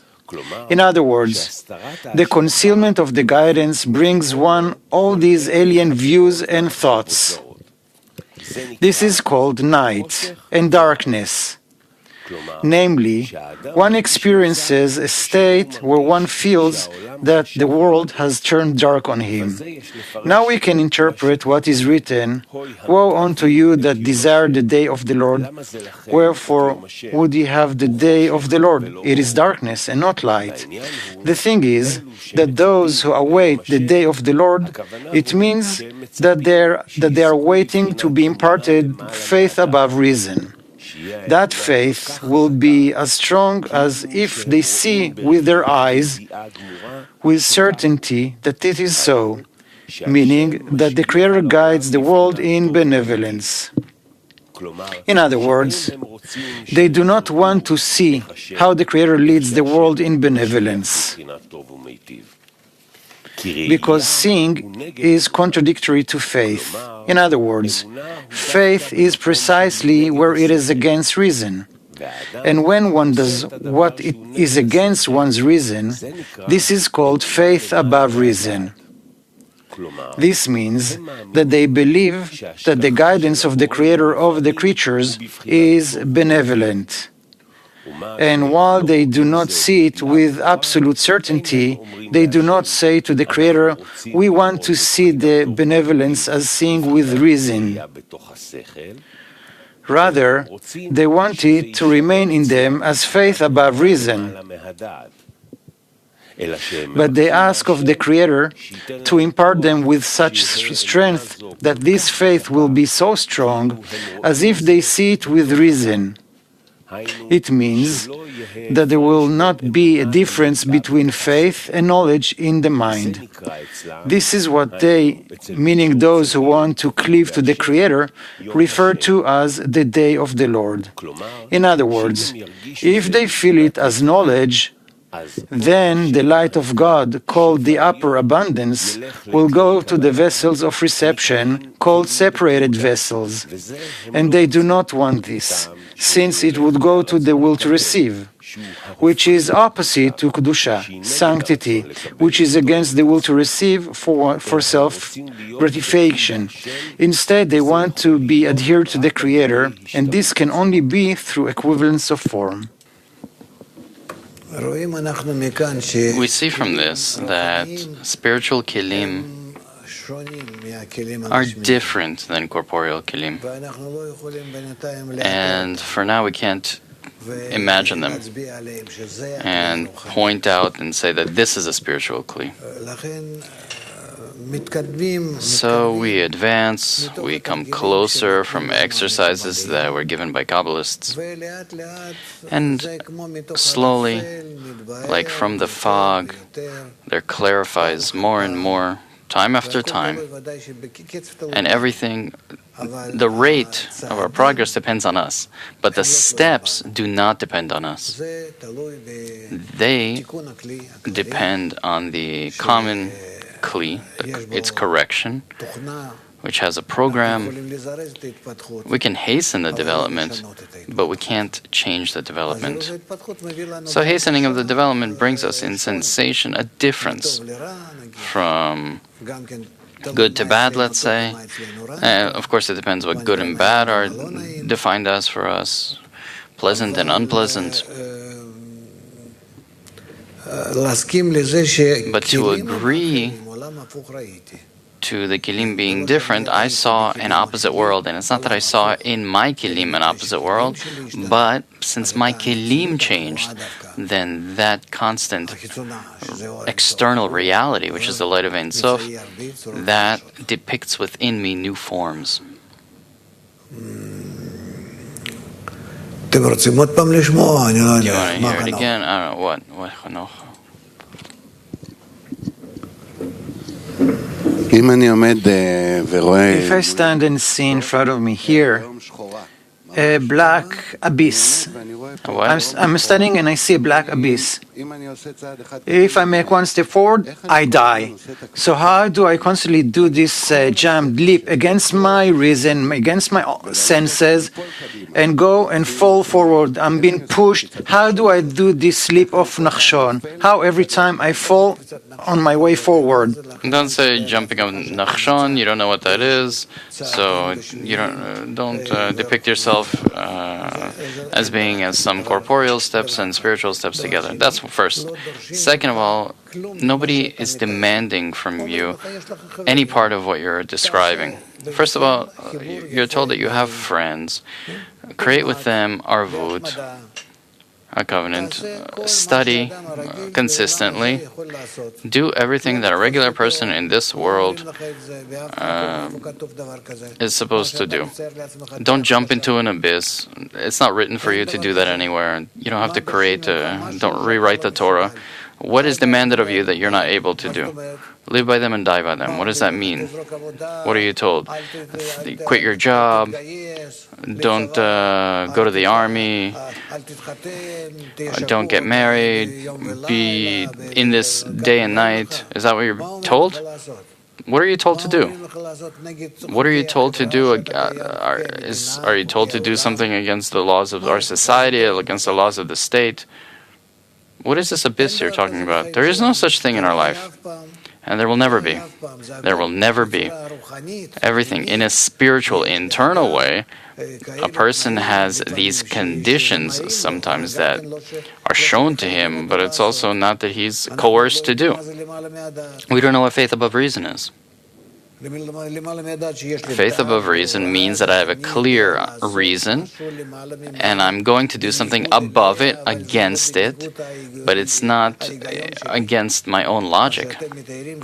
What you are imagining, it's nonsense, just like small children. Think twice before you speak. There's an abyss before me and I need to dive into it. What are you talking about? That's just wrong. Maybe it seems to you this way in the order of life somehow, that I need to, let's say I work somewhere 20 hours a day and I earn $1 million, so I can cut myself down if I weigh it correctly. Of course, in spirituality, there is no coercion. If you pick properly how much you need or how much you don't, how much this is important or that's important, and whatever is important, the importance you determine according to the society. The society. When you are in the diamond stock market, and there you're selling something or buying, then all the time you're ignited by their importance. If you're here and you're doing your work properly here, then it's different. You determine it not according to what you decided. You determine only by choosing your environment, your society, and that's it. That's how it's done. The influence of the environment on a person.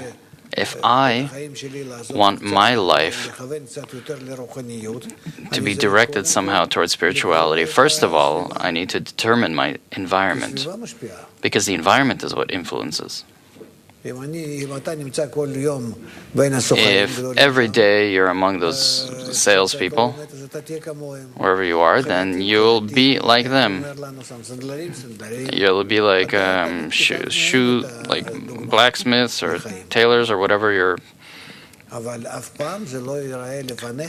whoever you're with. But it'll never seem to you like a jump into the abyss. The Torah is against it. Torah is against it. The Torah demands only one thing: work 7-8 hours a day, and that's it. No more than that. No differently. And everything else, invest a little in your family and in the study. That's your abyss. Poor guy.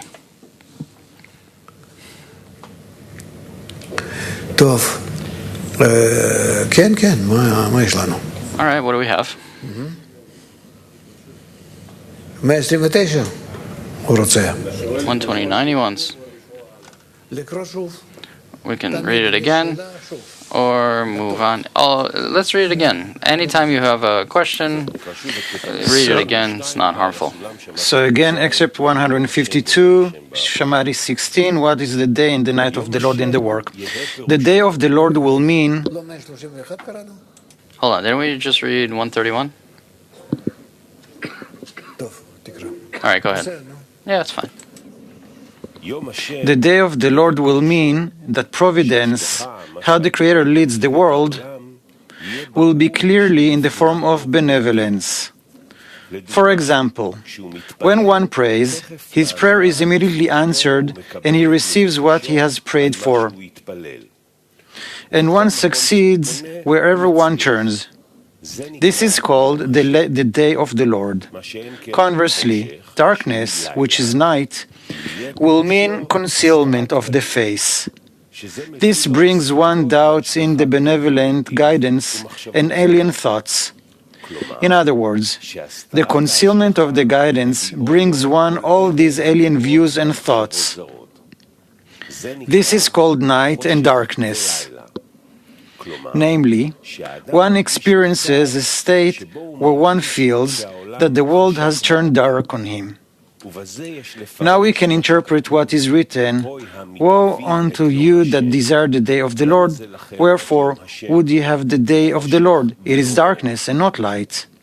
The thing is that those who await the day of the Lord, it means that they are waiting to be imparted faith above reason. That faith will be as strong as if they see with their eyes, with certainty. That is so, meaning that the Creator guides the world in benevolence.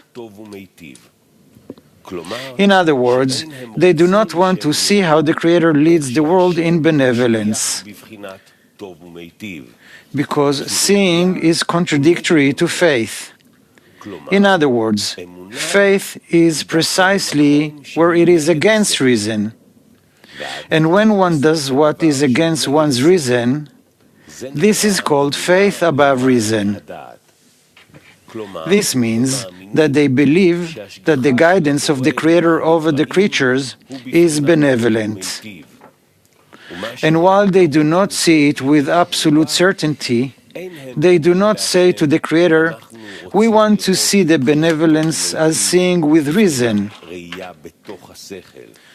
Rather, they want it to remain in them as faith above reason. But they ask of the Creator to impart them with such strength that this faith will be so strong as if they see it within reason. It means that there will not be a difference between faith and knowledge in the mind. This is what they, meaning those who want to cleave to the Creator, refer to as the day of the Lord. In other words, if they feel it as knowledge, then the light of God, called the upper abundance, will go to the vessels of reception, called separated vessels. And they do not want this, since it would go to the will to receive, which is the opposite of Kedusha, sanctity, which is against the will to receive for self-gratification. Instead, they want to be adhered to the Creator, and this can only be through equivalence of form.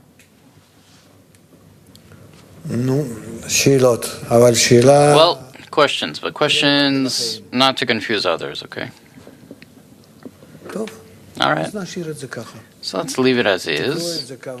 Read it a few times. It's a very, very strong excerpt. It discerns very precisely within reason and above reason, faith above reason, and knowledge. What? Vlad, Ken, no. It's also about restriction. It is said, what is the first zero that grows through the eye of the needle? There he says that a state a person is in He shouldn't want anything more. Through that state, he should cleave on to the Creator for eternity. But that is possible according to the previous excerpt, where if above reason is the main thing, probably in the first state. What's the question? So what is the first zero? What is the first zero which goes through the eye of the needle? The first zero is a person not wanting anything except the minimal adhesion to the Creator, the epsilon, the tiniest. And afterwards, the more he's given, he returns back to that same zero. What is being in Gadlut? In the Gadlut of the degree that he is given everything. And he himself remains in zero. He himself, but he has additional kilim such that he passes them to others for the sake of bestowal. All the kilim themselves always remain in zero throughout all the degrees. And what he attains only in kilim that he works through bestowal, for the sake of bestowal. So the work that I'm now sitting in the lesson, this is the state of zero and only the greatest of the Creator. This is all I need. And everything that comes from the state of the greatness of the Creator, I should pass it on to the friends? Yes. You said it very nicely. It's a correct statement. But does the zero feel anything? At zero? He feels that he's zero and he doesn't want, God forbid, anything more. He holds on to that zero. But the zero should be the exaltedness of the Creator, a great one. Yep, that he has. Just not that same fulfillment that we want in our kilim of reception. The zero to the will to receive. I don't want anything. The zeros and the will to receive, right. You spoke about the greatness of the Creator. Right. Let's say I woke up this morning, or I mean it during the day. So there are a few options to awaken the greatness of the Creator. I can turn on a lesson. Sometimes I can put on one of our songs, and the greatness from the friends and from the 10, it's more difficult. It doesn't matter where it comes from. The main thing is to get greatness and awakening. And doesn't matter in which channel? Not at all. Sometimes you come to the lesson, maybe you can't tell it apart, but I come to the lesson. Look, I start 2 hours before the lesson. But I come to the lesson, I come down here, downstairs, and I 2:45. I could be just totally dead. But I already know how to unite and how through you to receive. Because you have everything within you. You guys don't even know what you have. If I knew how to play, then I would play. And I would get the greatness of the Creator from that as well. In the same way, perhaps you're playing with that 10 or on that 10, and awaken through me the greatness of the Creator. As much as you try to awaken them, you awaken yourself. All right, let's continue. What? What does it mean that they're asking the Creator to give them strength so that faith will be so strong as if they see it within reason? Right. Because even moreover, that the faith will be greater than the reason. So is it above reason or within reason? If it is within reason or as if within reason, so why is it above reason?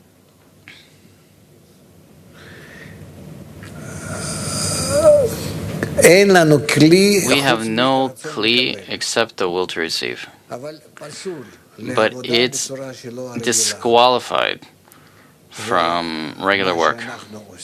What we do is, in that will to receive, we perform a correction in order to work above the desire, for the sake of the intention above the desire, and that's called faith above reason. But why are they asking for it to be within reason? When you'll have that, you'll have faith that's at least as strong as it would be within reason. If I perceived something within my reason, I would be engaged by that, acted on by that, like an animal, like a beast. If I'm engaged in faith that's above reason, then I'm already a man. That's the difference between a man and a beast. Which kelim are being filled? What fills them? The Masach and the returning light, the Or Chozar. So is there a revelation that the person reveals, or there is no revelation? Yes, above reason. So is it a revelation, or isn't it a revelation if it is above reason? It's revelation, of course. It's the revelation of the Creator to His creatures. Otherwise, you can't reveal Him at all. You're discovering the quality of bestowal, the quality of love, which is outside the will to receive. How are you going to reveal Him? Catch Him. He's right here. How would you catch Him? Or perceive Him if you have no receiver? No sensor. It'll come. Guys, yeah, go ahead. It is said that we have to feel, not to feel, that faith will be at least as strong as within reason. Right. So understand it as if we have to feel it this way, meaning we have to feel it, which will be stronger. Yes. So in which kli do we feel it? What, in my egoistic kelim? Of course not. No, that's the beginning of the Masach. The beginning of the Sach. That I no longer wish, that at the moment that I begin to understand, I no longer want to receive revelation within reason. I instead want to feel that I pertain to the Creator, that my connection to Him is more important to me. My connection to Him is more important to me than any fulfillment. I don't care about fulfillment. I care about being connected. This is called the beginning of the corrected nekeva, that enjoys pertaining to the male, to the zachar. So if we can sharpen it a little bit more. On the one hand, I heard you say earlier that I don't this and that. And you also said that the nekeva, the female, enjoys. So what is the feeling here? Fear that I don't want this state to be blemished or flooded? Or a feeling of pleasure, or both together? I don't know. Stop being confused. Look at what I just said. Look at a woman, let's say, a normal average woman. I don't know what's going on today, but suppose a normal woman wants to pertain, I hope. They're not going to drag me to court over this, but a normal woman, by her nature, wants to pertain to a man. Tends to, and next to him she feels safe and her place. That's nature. Today, it could be something different because today, but that's how it is. We need to learn from this. What is she prepared to do? She's prepared to relinquish everything, her life, just for her to have a house, husband and children. That's what she wants. This is nature. So this is what we need to aspire toward, to pertain to our man, to our zerampin, to our Creator. Try sensing it somehow, because otherwise, it's a lot of words without finding the right form. Let's continue. Exit 130, Rabash, Volume 2, Letter 77.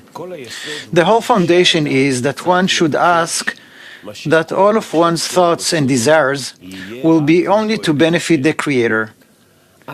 A depiction of lowliness, called Shekhinah in the dust, immediately appears. Hence, we must not be impressed by the descent, since many pennies join into a great amount.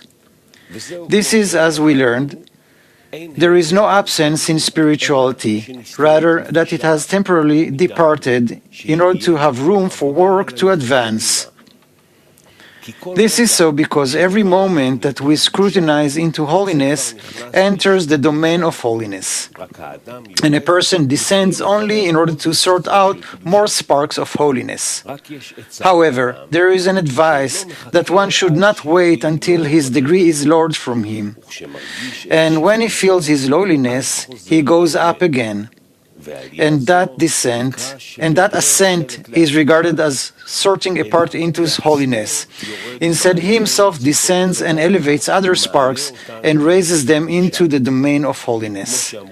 It is as our sages said, before I lose, search.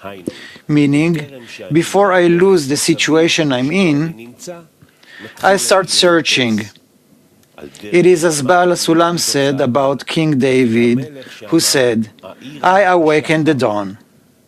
Our sages said, I awaken the dawn, and the dawn does not awaken me. Therefore, the keeping is primarily during the ascent, and not during the descent. During the ascent, we need to extend fear, lest we are pushed out, God forbid. But after all this, all we need is to cry out to the King and ask for His mercy on us once and for all.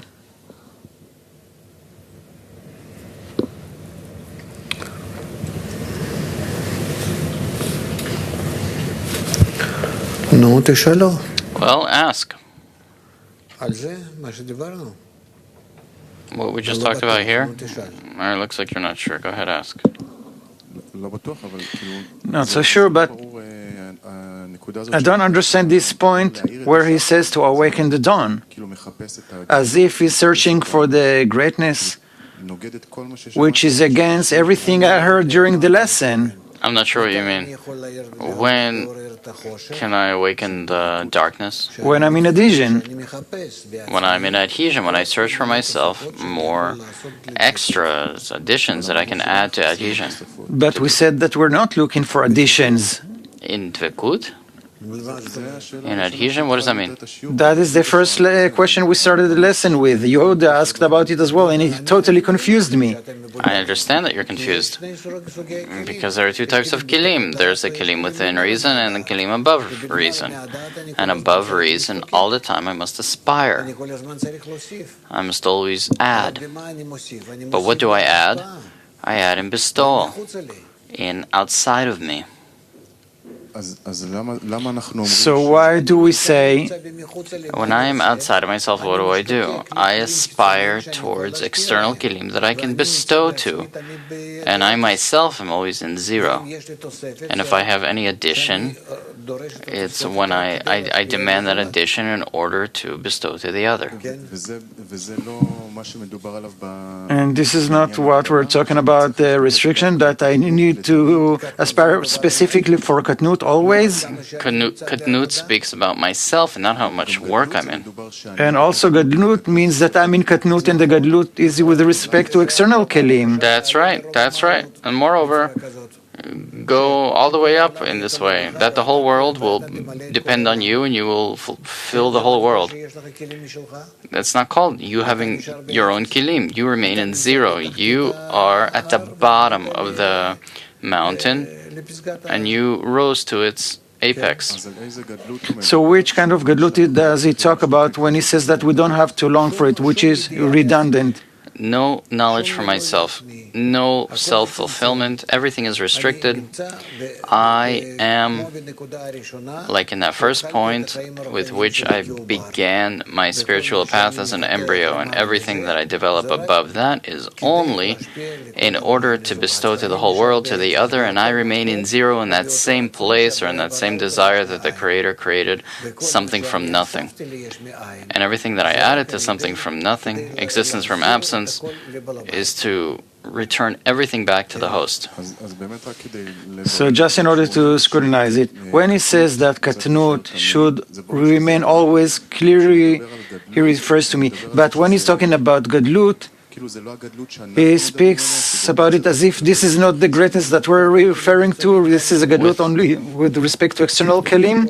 With respect to external kelim, as much as possible, you aspire always to give to the external kelim in order to bestow to the Creator. This is the pleasure of the Creator, His contentment. And here, there are also many things. Do you awaken, or are you awakened? All sorts of... We'll go towards it, I understand. Look, there are many questions here, and we'll need to wait until more kelim will become clarified. That's enough. Don't be so egoistic. Let's move on. Maybe we can go to Beit Shara Kavanot a little bit.